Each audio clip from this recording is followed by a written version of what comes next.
ہاں جی حضرت جی، بس لالچ ہے، دولت آ جائے، کچھ بھی آ جائے، بس مال چاہیے کسی بھی طریقے سے۔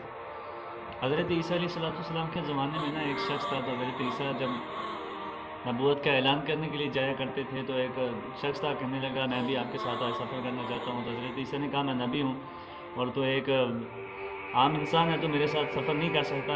ضد ہوگی، کہا نہیں جی حضور کرنا ہے آپ کے ساتھ سفر۔ تو حضرت عیسیٰ نے کہا چلو ٹھیک ہے، تو کھانا بنایا حضرت عیسیٰ علیہ السلام نے نا، 3 روٹیاں تو ساتھ میں لے لی، فرمایا چلو چلتے ہیں۔ تو چلتے چلتے نا راستے میں بھوک لگی، تو حضرت عیسیٰ نے ایک روٹی کھائی، ایک اس آدمی کو کھلا دیا۔ میں لالچ کی بات کر رہا ہوں کہ انسان چاہتا ہے دولت حاصل ہو جائے بس۔ تو جب کھا لی تو ایک اسے کھلا دیا، حضرت عیسیٰ پانی کی تلاش میں نکلے، تو وہ جو روٹی بچی تھی تو وہ شخص نے بھی کھا لی۔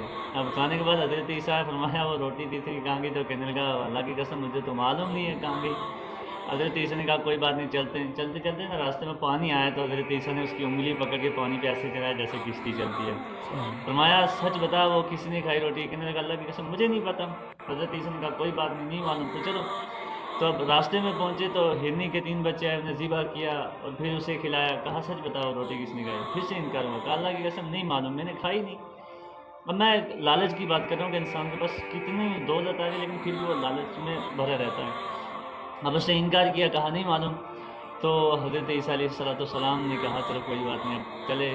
شام کا وقت ہوا تو حضرت عیسیٰ علیہ السلام نے بیٹھ کے راستے میں 3 ڈھیر مٹی کے بنانے کے بعد پھونک ماری۔ اللہ کے نبی تو وہ تو اس انسان سے آزمائش لینا چاہتے تھے، تو وہ 3 کے 3 سونا کے بن گئے۔ جب 3 کے 3 سونا کے بن گئے تو حضرت عیسیٰ نے کہا کہ ایک ڈھیر میرا، ایک تیرا، ایک اس کا جس نے وہ روٹی کھائی۔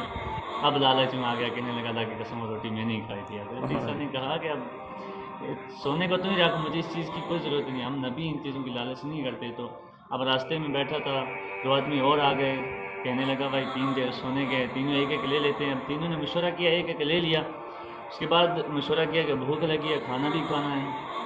اب ایک چلا گیا بازار میں کھانا لانے کے لیے، جو بازار میں گیا اس کے دل میں نیت بدل گئی کہ لے اب بھائی میں ان دونوں کو زہر ملا کے کھانے میں مار دوں گا تو تینوں ڈھیر میرے ہو جائیں گے، سونا میرا ہو جائے گا۔ اور وہ جو 2 وہاں بیٹھے ہیں ان کے دل میں خیال آیا کہ لو اب وہ آئے گا تو اسے مار کے ہم سونا اپنا رکھ لیں گے۔ جو بازار میں گیا اس نے کھانا کھایا، کھانے میں زہر ملایا، لا کر ان کو کھلا دیا۔ اب جوں وہ وہاں پہنچا تو وہ اس پہ ٹوٹ پڑے، اس کو مار دیا۔ وہ زہر والا کھانا انہوں نے کھایا، وہ 3 کے 3 مار کے، سونا وہیں کا وہیں درک رہ گیا۔